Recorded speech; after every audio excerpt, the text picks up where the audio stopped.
Yes? Good. Well, welcome to the launch of Human Rights Watch's World Report 2019 to the people in the room and to those of you joining us by live stream. I'm Emma Daly, the Communications Director at Human Rights Watch, and I'm thrilled to be in Berlin with so many colleagues and so many journalist friends. We're going to start with a brief overview from Human Rights Watch's Germany Director, Wenzel Michalski, and then our Executive Director, Ken Roth, is going to talk about the key trends in human rights over the past year and the challenges facing us in the future. Lydia Gall, our Hungary expert, is also here to talk in more detail about Viktor Orban's attacks on democratic institutions, in case people have particular interest in that, given the proximity. And then we're going to take questions. Before we start, I also want to introduce, particularly for the people in the room, I want to introduce other colleagues from Human Rights Watch who will be available for interviews later if you want more in-depth information. So we have Amar Magdi, our Egypt researcher, Hugh Williamson, who's our Europe and Central Asia director, Fred Abrams, who covers tech and human rights, Emma Sinclair Webb is our Turkey director, Bill Van Esvelt covers children's rights and the Middle East. Juliana Kippenberg is an expert on children's rights and also business and human rights. They're all here. There are several members of our global press team, Wolfgang Büttner, Jan Coy, Flip Stewart, and Marina Riera, who are also here and can help you set up interviews afterwards. And obviously anybody on the panel is also happy to speak to you afterwards in more detail. Just talk to one of the press people and they'll set it up. So with that, once again, welcome to the launch of our Human Rights Watch World Report 2019. And I'm going to turn it over to Wenzel Michalski. Hallo, guten Tag. Vielen Dank, dass Sie so zahlreich erschienen sind und schöne Grüße auch an alle im YouTube-Channel und auf Facebook. Wir werden diese Pressekonferenz auf Englisch abhalten für unsere international audience, so I switch into English. We all will be available for statements and one-on-one interviews after that press conference. We are launching the World Report here in Berlin because for the next 2 years, Germany will be a non-permanent member of the UN Security Council, and this will provide many opportunities for Berlin to lead by example. As Trump's presidency has unfolded and the UK has turned inward, completely occupied with Brexit, Germany has become one of the most important countries internationally in terms of strengthening human rights and calling out human rights abuses. Chancellor Merkel and Foreign Minister Maas have, for example, loudly criticized the presidents of Russia, China, and Turkey for their undermining of human rights and the oppression of political opposition, activists, and journalists. Following the murder of journalist Jamal Khashoggi at the Saudi embassy in Turkey, Germany barred 18 Saudi officials from entering the Schengen area and halted arms sales to the kingdom. And yet, even in Germany, there's still a considerable degree of ambivalence when it comes to defending human rights effectively. Weapons sales to rights-abusing countries continue. There's certainly a lack of transparency regarding the secrecy around weapons sales in general and some ongoing incoherence within the German coalition government.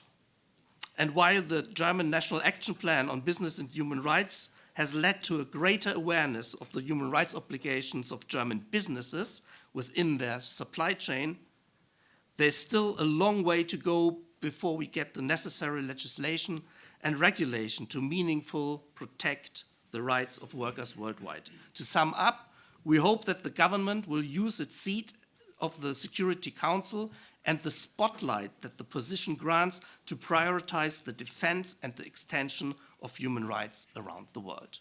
So, Ken, the floor is yours. Thank you. So now Ken Roth, the Executive Director of Human Rights Watch. Good morning, everybody. It's my pleasure this year to present our annual World Report, it's time for 2019, which covers this year events in some 100 governments, countries around the world. And what I'm going to do this morning is to discuss some of the overall trends that we've seen as we look back over the past year. And then we're all my colleagues in the room and myself, very happy to entertain your questions.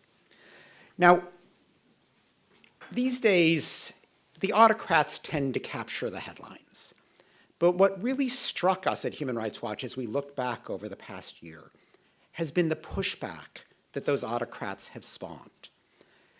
What we've seen is that people who are defending human rights, democracy, and the rule of law have really stepped forward, that they have been enraged by these authoritarian trends, and they've taken upon themselves as individuals and as governments to act. And this powerful counterattack, in our view, is the real news of the past year, the uncovered news that we'd like to highlight with this report. Now, when I say this, I don't want to diminish the problem by any means. We all understand that there is a serious autocratic threat, with the latest example being President Bolsonaro in Brazil. He joins the ranks of a number of established figures, Erdogan in Turkey, Sisi in Egypt, Duterte in the Philippines, Maduro in Venezuela, people like Putin in Russia, Xi Jinping in China, and of course, even in Western democracies, there's those, Salvini in Italy, and there's Trump. So, these are, important threats. And to make matters worse, we've seen highly abusive governments seeing a leadership void in the defense of human rights, stepping into the breach and committing mass atrocities. So we have, Syria indiscriminately attacking civilians in anti-government areas. You've got the Myanmar army committing massive ethnic cleansing against Rohingya Muslims. You've got the Saudi-led coalition bombing and blockading and starving Yemeni civilians. So, there's plenty of bad news out there. We don't deny that. But what's impressive over the past year has been the considerable pushback that this authoritarianism has prompted. Some of it is popular. People took to the streets in Poland and Hungary. Voters ousted corrupt and authoritarian rulers in Malaysia, in Armenia, in the Maldives. Under popular pressure, there's a new reformist government in Ethiopia, which is making important changes. And of course, in the United States, the midterm voters thoroughly rebuked Trump's divisive policies. But much of this pushback took place in multilateral institutions, even the United Nations, where a lot of the Western powers that traditionally defended human rights were basically absent. They had dropped out of the picture. We all know why. Trump is too busy embracing friendly autocrats. Britain has been preoccupied by Brexit. French President Macron, talks a good game rhetorically, but when it comes to implementing those principles, he often didn't. And then, of course, you've got, Russia and China doing what they can to undermine the enforcement of human rights principles. So that was the challenging backdrop. But rather than, just resign in despair, what we've seen is a number of smaller and mid-sized governments banding together, creating coalitions, and exerting, quite serious pressure on behalf of human rights. And in some cases, they were joined, as I'll say in a moment, by some non-traditional, some unusual partners in this effort. And so, particularly at the UN Human Rights Council, we saw some real precedent-setting moves in defense of human rights, which you wouldn't have expected, given the serious backdrop, but indeed did occur over the past year. So just to give an example, in the case of Myanmar, in an ideal world, we would have sent Myanmar to the International Criminal Court to address the crimes against humanity that had been committed against Rohingya Muslims. That wasn't possible because Russia and China were sitting there threatening their veto. And so instead, there was movement to the UN Human Rights Council in Geneva, where there is no veto. And it was persuaded to create a high-powered investigative mechanism to identify the perpetrators, collect the evidence, and build cases for prosecution once a tribunal becomes available. And that, signaled that these atrocities cannot be committed with impunity, that the world is committed to seeing justice done. Now, that in and of itself was precedent-setting. The UN Human Rights Council had never done something like that. What made it all the more dramatic is that it wasn't just the traditional leaders of human rights efforts, the European Union, that was sponsoring this particular resolution. They were joined by the 57-member Organization of Islamic Cooperation, mostly Muslim-majority governments, which had actually never sponsored a resolution attacking human rights abuses in a particular country other than Israel in the history of the world. And for the first time, when it comes to Myanmar, they did so, setting a very important precedent, which we now hope to build upon, for example, with respect to the Uyghur Muslims in China. Let me give another example, the war crimes atrocities in Yemen. Now, there, it was a series of smaller European governments, the Netherlands, Belgium, Luxembourg, Ireland, joined by Canada, that took the lead in persuading the UN Human Rights Council to fight back against heavy-handed Saudi efforts to block any action and to continue a war crimes investigation that had been set in motion a year ago. Again, a very important demonstration that this time money cannot buy impunity. Another first for the Human Rights Council was Venezuela. The Human Rights Council had never condemned Venezuela.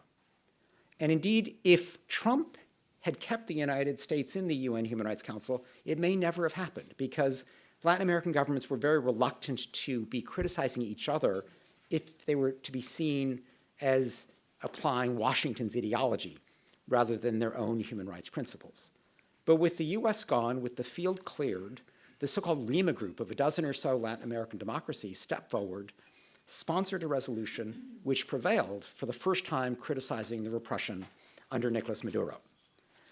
They did something very similar in the case of Nicaragua, where they orchestrated a joint statement in the context of the UN Human Rights Council criticizing the worsening repression there under President Daniel Ortega. Now, apart from the Human Rights Council, there were other institutions that were brought into the play as well. For example, the International Criminal Court remained very important. This same Lima group, these Latin American democracies joined by Canada, urged the ICC to open an investigation into Venezuela.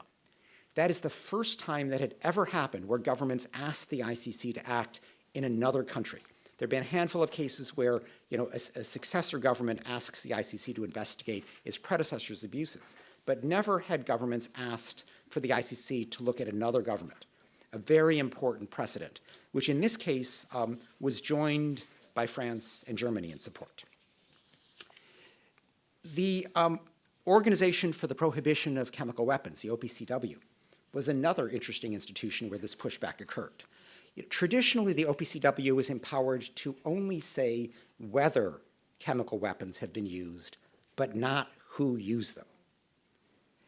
Russia vehemently opposed changing that mandate for obvious reasons. It was supporting Assad in Syria as he used chemical weapons against the Syrian people. And indeed, Russia itself apparently used Novichok, a nerve agent, in the UK in an assassination attempt. So despite intense Russian opposition, France and Britain led an effort to persuade the member states of the OPCW to adopt a resolution which now empowers the OPCW not just to say whether whether chemical weapons were used, but who used them, who did it. A very important point of accountability that we hope will deter future use of chemical weapons. Now, here in Europe, the European Union took a couple of very important steps against the rise of autocracy within the European Union. We all know that the EU is reasonably good at setting high standards, the Copenhagen criteria, to prevent human rights abusers from joining the European Union, but it's pretty bad about dealing with backsliding by existing members. But in the case of Poland and Hungary, the EU for the first time changed that. The European Commission, acting in the case of Poland, addressed the attacks on the independence of the judiciary, the attempt to fire many Supreme Court justices, and the European Parliament, by a 2/3 majority vote, very high standard, began sanctions proceedings against Hungary for Viktor Orban's so-called illiberal democracy. Now, these sanctioned proceedings under Article 7 of the European Union Treaty are unlikely to lead all the way to sanctions because under the unanimity rules that prevail, Poland and Hungary can cover for each other. But what this process does is open up the path to the real pressure, which is the European Union budget. The next 5-year budget is due to be adopted by the end of 2020. And I think you all know that currently the European Union is subsidizing the leading attacks on core EU democratic values. Poland is the largest recipient of EU subsidies. Hungary is one of the largest per capita recipients. This is like shooting yourself in the foot. Now, what we hope is that this new budget will stop that. It will condition assistance to these countries on respect for core democratic values. And what's interesting here is that Germany is in the driver's seat. Germany is going to hold the presidency of the European Union during the second half of 2020 when that budget is going to be finalized. My colleague Lydia Gall is going to talk a bit more about Hungary in a few moments. But let me first just mention a few other observations. I think that the intervention this year that probably saved the most lives concerned Syria's Idlib province. We've seen how Russian and Syrian forces have gradually taken various other anti-government enclaves. And typically, people who lived in those enclaves were given the choice of either living under Assad or being bused to Idlib, and many of them chose to go to Idlib. So today there were 3 million civilians at least in Idlib province, roughly half of them displaced from elsewhere in Syria. Now, over the summer, it looked as if there was going to be a bloodbath. Syrian and Russian troops were threatening Idlib, there was going to be an offensive, and we all knew how that was going to unfold. Russia and Syria were going to do their classic indiscriminate bombardment, attacking civilians left and right, and there would have been massive bloodshed. Given that prospect, European governments mobilized. Chancellor Merkel very much took the lead, joined by others as well as Turkey, and put the pressure on Putin. And Putin was the key because the Syrian military is not capable of acting in a major military operation without Russian aerial support. So Putin held the key to whether this massacre was going to happen or not. He could turn it on or off, and Merkel and others said, stop it. And he did. Beginning in mid-September, he agreed to a ceasefire, which has held to this day, and which has been instrumental in saving countless lives among those 3 million civilians. Another example that has made a huge difference in terms of potentially saving lives is with respect to Saudi Arabia and Yemen. Now, it's a bit unfortunate that it took the murder of Jamal Khashoggi for people to focus on the evil that Saudi Arabia is doing. That's what it took. That's reality. That murder was galvanizing.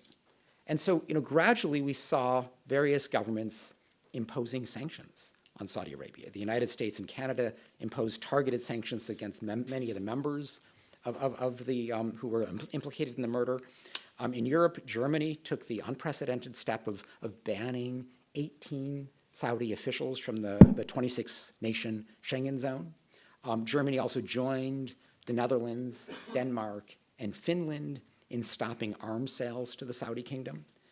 Now, and even though Trump, pointedly refused to endorse the CIA findings that the Saudi crown prince likely ordered Khashoggi's murder, the U.S. Senate ignored Trump and endorsed the CIA findings, voting to end U.S. military assistance for the war in Yemen.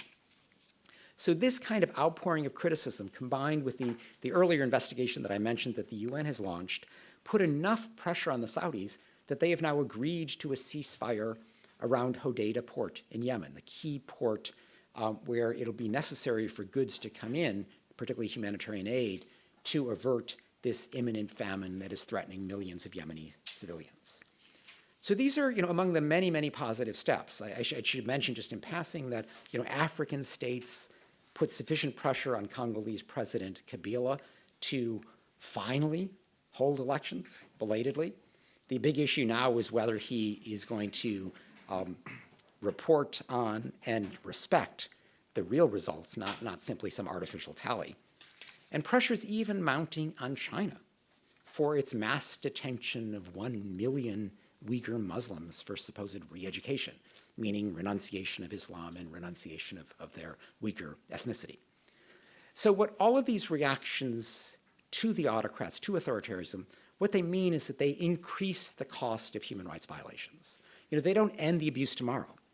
But we know that ultimately the best way to force governments to curb abuses is to increase those costs, that even autocrats are rational actors, and if human rights abuse becomes too costly, they'll stop it.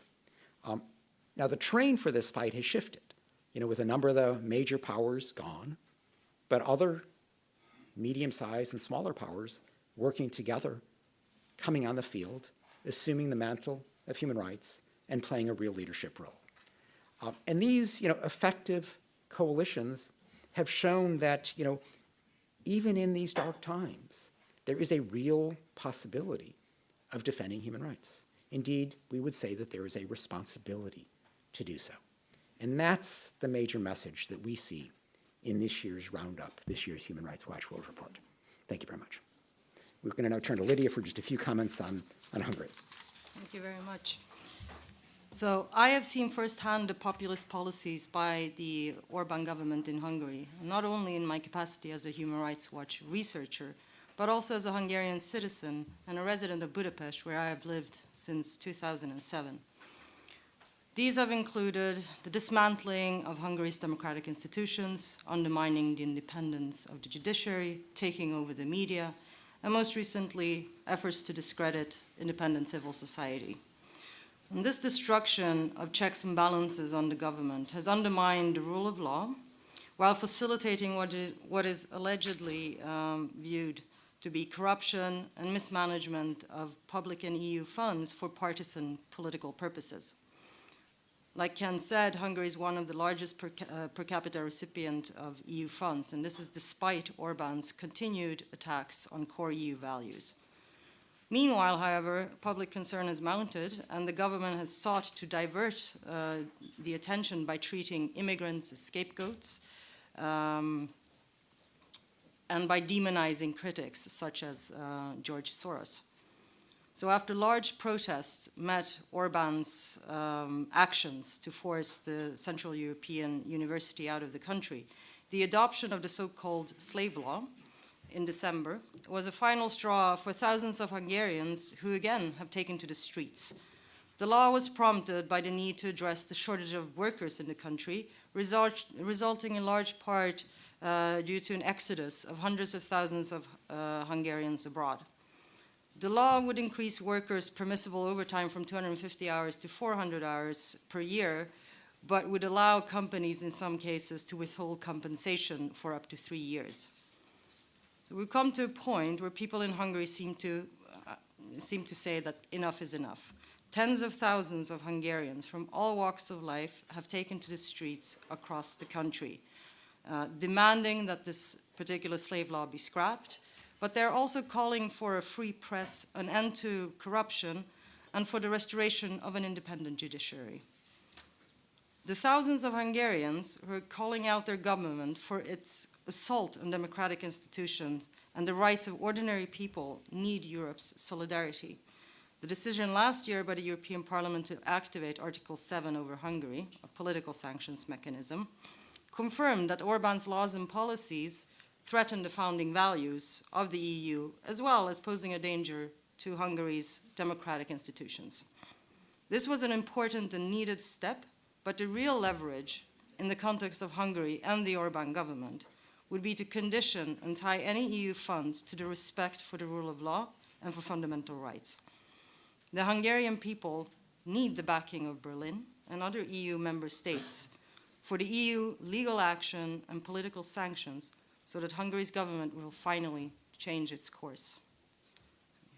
Thank you. Thank you, Lydia.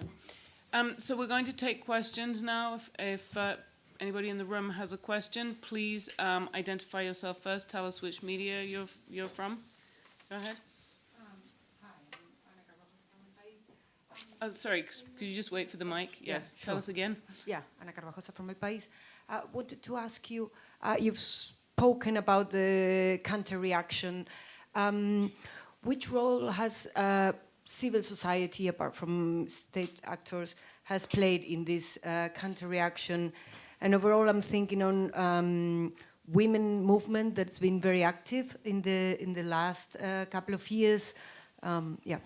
Yeah. No, I think civil society is critical. Any democracy is responsive to public pressure.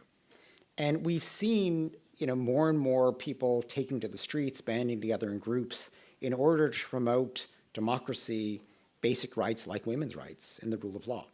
And so, just to give you a recent example, I think that the women's movement is a lot of why so much attention is being paid to Saudi Arabia's so-called guardianship laws, which treat, women as children throughout their lives. They can't make, any major life decision without the permission of a husband or a brother or a father. And that was, part of the massive response to Rahaf, this 18-year-old Saudi woman who fled an abusive family, she says, and was basically sitting in Bangkok at risk of being sent back until Canada stepped forward and gave her refugee and status and asylum. So, and we've seen, steps like that, I think, many, many times, because governments have to respond. People want that. Civil society is demanding respect for human rights, and that is, part of why governments have not just sat back when Trump or others disappear from the defense of human rights, why many governments are stepping forward. Yes, Martin Klingst from the German weekly Die Zeit. Kenneth, thank you very much for your very positive picture and for closing on a happy note. But how does the refugee situation fit into this picture when you see that laws are getting stricter, the United States is cutting down their numbers of resettlement refugees, and they are one of the largest resettlement countries.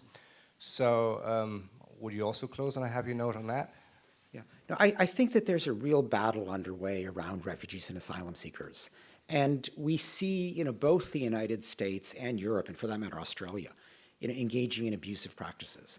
In the case of the United States, it's, imposing artificial impediments on the right to seek asylum.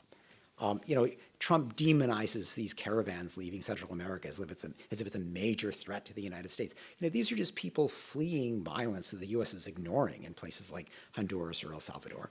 And it's their right, they have every right in the world to present themselves at a border crossing and say, I want to seek asylum. Trump is trying to make that difficult by slow-walking the hearing of those asylum cases. So they're sitting there in Tijuana or other Mexican border towns, unsafe, when they should be admitted right away so they can have their claim heard. In Europe, in many ways, it's almost more deadly because, with Italy taking the lead, Italy has been training the Libyan Coast Guard to basically force people back into the nightmarish conditions in Libya. Now, even Italy knows that it would be blatantly illegal to do that directly. So, you don't see Italian warships returning people to Libya. That would be like such an outrage that even Salvini wouldn't do that. But he's doing the same thing indirectly by training the Libyan Coast Guard. And nobody is fooled by that. Similarly, the pressure for the NGO rescue boats to stop operating is basically trying to use the threat of drowning as a deterrence against migration, an utterly inhumane policy. If you look further east, there the deterrence is forcing recent asylum seekers to sit on under-equipped Greek islands in the midst of winter, forcing them to suffer as a way of trying to deter future flows of migrants. And these are, nobody's saying have an open border. Nobody's saying that every economic migrant has a right to come in. But if you are a genuine refugee, if you are fleeing violence or persecution, you have a right to present yourself at a border and be given refuge. And I worry that, because of this surge of far-right populism, using migration as a scapegoat for what are often genuine problems but utterly unrelated to migration, that the major Western powers are cutting back on these core rights. Even countries that, in the past have benefited from refugee protection. Think about how many Hungarians fled to the West under communism and were given refuge. but suddenly Orban is, forgetting history and turning his back on today's refugees because he finds it politically convenient to prop up a government that otherwise is not delivering to the Hungarian people. So this is, a real concern. I'm not trying to put a sugar gloss on this at all. But it's a battle, and I'm heartened by the fact that there is much popular outrage at these clear violations of refugee and asylum rights. But it is a battle that is underway. We have a question at the back. Hello, Maria Paz Lopez from Spanish newspaper La Vanguardia. After hearing about Hungary, I would like to please have more comments on the Polish case, please. Could you elaborate more on that? Yeah, I think Poland is a good example of how a public uprising, really popular outrage at illiberal tendencies, has made a big difference. So, the real issue in Poland is that the PIS, the PiS party, the ruling party under Kaczynski, has been deliberately undermining the independence of the judiciary.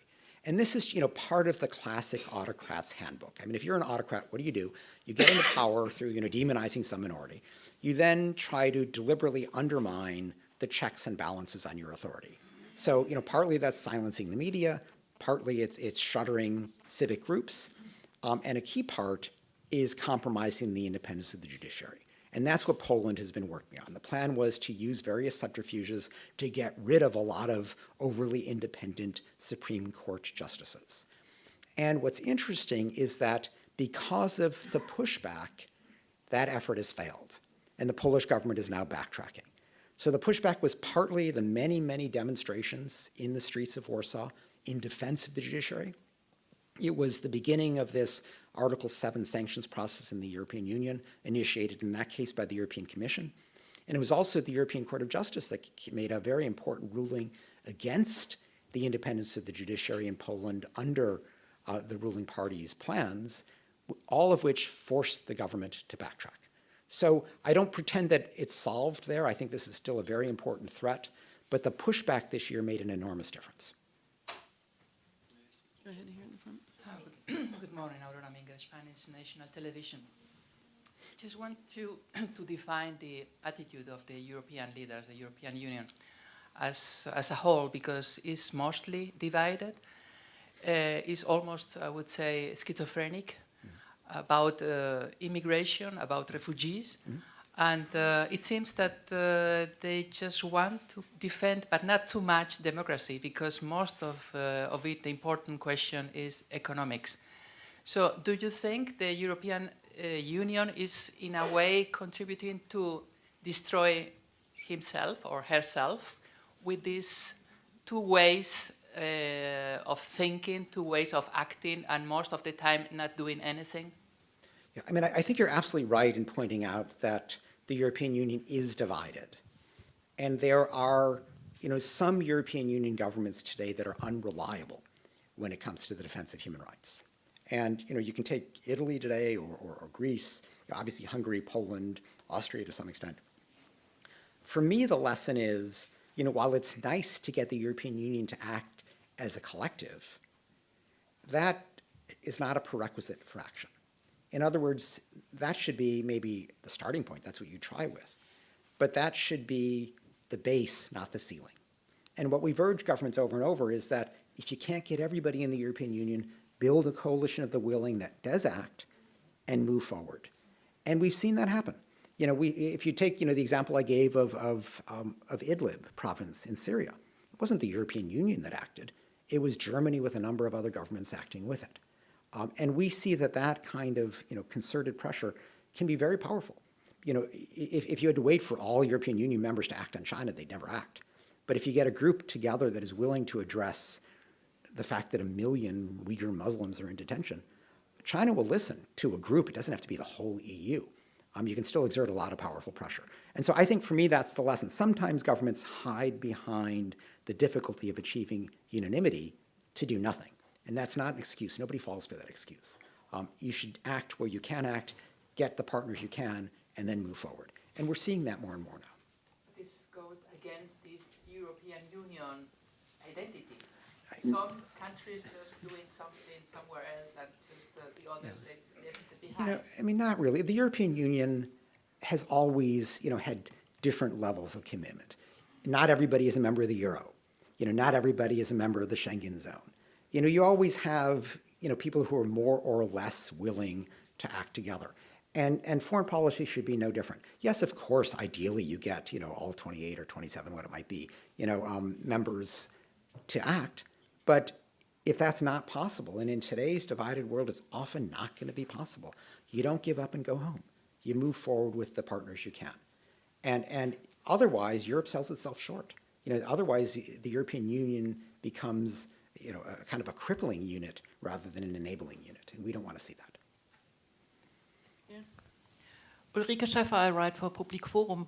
Mr. Michalski mentioned in the beginning that you count on Germany taking a lead position in the Security Council when it comes to human rights, to defend human rights. Could you give us some examples, some issues you want Germany to address there? Yeah, let me give one that's coming up right now. For the last several years, the UN Security Council has held a session in December on human rights in North Korea. It didn't happen this year because it's traditionally the US that pushes it forward. And what was the US doing in December? It was focusing on trying to criticize Palestine, and it lost the ball. It gave up on North Korea. So the debate on North Korean human rights didn't happen. And to be honest, the US isn't really pushing it because they're all focused on the nuclear negotiations, and human rights are seen as somehow irrelevant, even though, Kim Jong-un could never build a nuclear program if the North Korean people had any say about the matter, because these massive resources are being diverted to nukes rather than to feeding people or housing or medical care or education. So, we actually see human rights as related to security. But with respect to Germany's role, it's not too late. Here it is just 1 month later. We would like to see that debate on North Korea. We don't want to lose what has become an important precedent, the highest profile opportunity to press the Kim Jong-un government to ease its horrible repression. And so we'd like to see Germany put together, they actually only need 9 votes. It's a procedural matter as to whether you hold the session or not. There's no veto involved. Put together the 9 votes and hold the session. That'd be a very important way for Germany to assert its leadership in the Security Council. Carolina Drüten from Welt. You've mentioned that the fact that the port of Hodeidah in Yemen has reopened is a positive development, but at the same time there are a lot of non-governmental actors in the country, and also the Yemeni government doesn't seem to have the power to reunite all actors.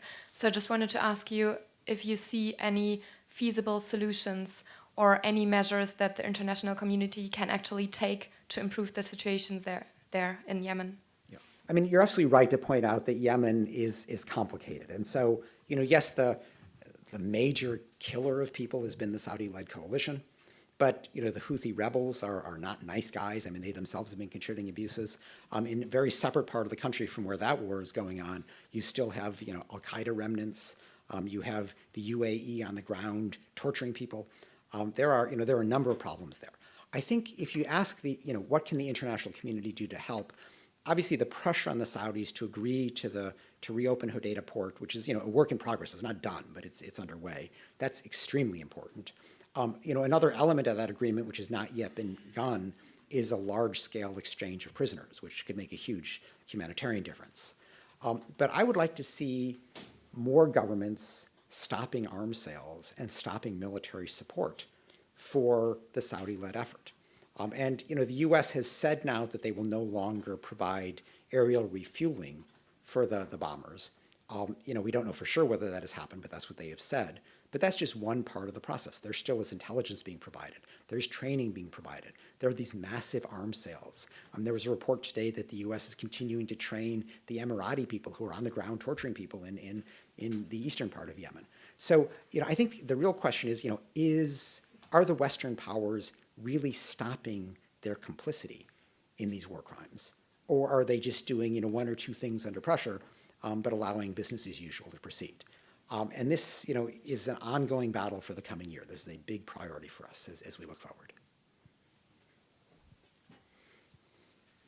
I'm sorry, I'm Spanish. I know that we are already too many. No, it's okay. We're just getting a mic to you. There you go. There we go. Yes. Yes, very good. Okay, well, I have several questions, but I will start for the one related to my country. You mentioned in the report concerning Spain the demonstrations in Catalonia in October, and then you consider as probably a big act of human rights violation the fact that not a police has been convicted for the events took in October. And then you say that 25 independent leaders were indicted on various chains, so on and so on. So can you be a bit more precise, because this is a bit suspicious to me. I mean, I don't know whether you include that case, which is still open. You were just looking for cases to fulfill your report, because this is a subject probably to discussions. Going back to Hungary, I follow the country rather closely, and it is true. I mean, with Orban, of course, as you know, there's not adjective to describe what he's doing. But don't you think that the population itself did not really wake up? Because the time that they went out in the street, it was to the slave law, which at the end of the day is related to the working conditions, more than to the human rights violations itself. And then apart from the, well, okay, good. Go ahead, So Lee. this, Yeah. take Hungary first. You can I take think, I mean, with respect to Hungary, I think, and with respect to the slave law, I think that was sort of the trigger point. It was it fueled other issues in Hungary that had been dormant among sort of the general public. I mean, we haven't seen these types of protests in Hungary before. We haven't seen, you know, the very weak opposition coming together, which they have done now.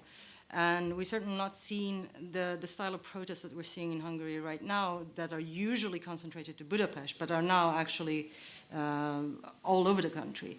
So I think the slave law was, you know, the final straw in many ways for people to wake up.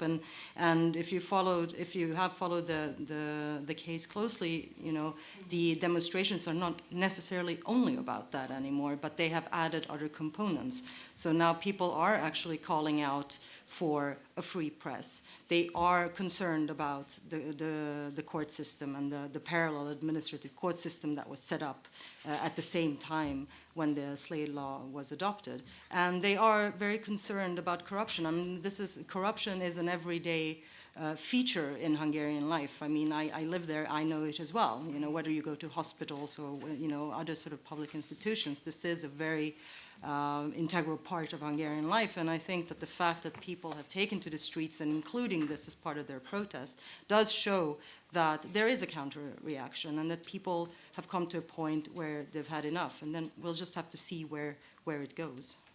I think it's worth adding to Lydia's point, too, that, you know, there were big demonstrations earlier in 2018 around Orban's closure of Central European University. So it's not as if it was just now that this is happening. There have been periodic protests.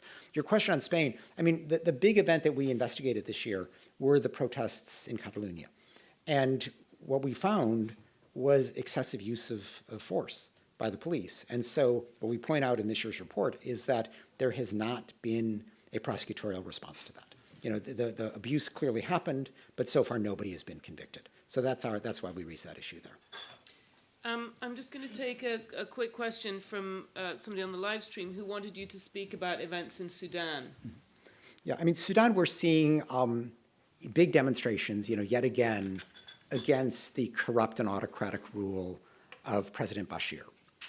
And, you know, it's interesting. I mean, Sudan has the second highest rate of inflation in the world, you know, after Venezuela, both led by autocrats that basically print money as a way of preserving their grasp on power, and the economic consequences are devastating. That's why people are taking to the streets in Sudan. The big risk in Sudan, you know, here you have a leader who has not hesitated to use massive violence to commit crimes against humanity against his people in various parts of the country when they have rebelled. And there already have been instances where security forces have shot demonstrators. We worry about this intensifying unless there is real pressure put on Bashir to restrain himself. And the sad fact is that increasingly Western governments are looking at Sudan as a partner rather than the Sudanese government as despotic.